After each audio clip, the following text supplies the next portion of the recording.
মাওলানা তফাজ্জুল হক বৈরবী বহুদিন আগে এক বয়ান করছিল, কথাটা যদিও অল্প শিক্ষিত মানুষ, কথাটা অনেক দামি। বলছিল, মিয়া যতদিন বাংলাদেশের পৃথিবীর মসজিদগুলি কাঁচা ছিল, মাটির ছিল, ততদিন মুসলমানদের ঈমান পাকা ছিল, শক্তিশালী ঈমান ছিল মুসলমানদের। আর যখন মুসলমানদের মসজিদগুলি টাইলস করা হয়েছে, বিল্ডিং করা হয়েছে, মসজিদ শক্তিশালী হয়েছে, কিন্তু ঈমান শক্তিশালী নাই, ঈমান দুর্বল হয়ে গেছে। কথাটা বাস্তব।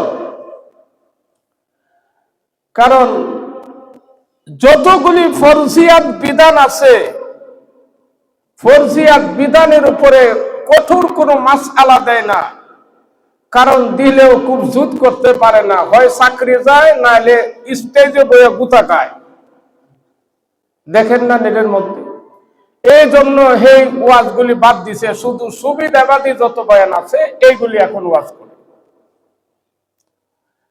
তো এই জন্যই আল্লাহ রাব্বুল আলামিন কিছু বিধান আল্লাহ রাষ্ট্রীয়ভাবে সরকারকে দিয়েছেন, কিছু বিধান, আর কিছু বিধান আল্লাহ সাধারণ আলেমদেরকে দিয়েছেন, আর কিছু বিধান আল্লাহ সাধারণ পাবলিককে দিয়েছেন। যেমন দেশে যখন নামাজ আদায় হয় না, সঠিকভাবে মুসলমান নামাজ পড়ে না, এইটা কোনো আলেমের কাজ না। বাইরাবাড়ি করে, গুতাগুতি করে, কাউকে জোর করে নামাজ পড়াবে, এটা ইসলাম সমর্থন করে না। ইসলাম সমর্থন করেন তুমি তাকে দাওয়াত দিতে পারো, এই অধিকার আল্লাহ তোমাকে দিয়েছেন। তুমি তাকে শুধু বুঝাইতে পারো, ভাই তুমি মুসলমান, তুমি নামাজ পড়ো, তুমি আল্লাহর বিধান মানো, কারণ তুমি তো একদিন কবরের যাত্রী হবে।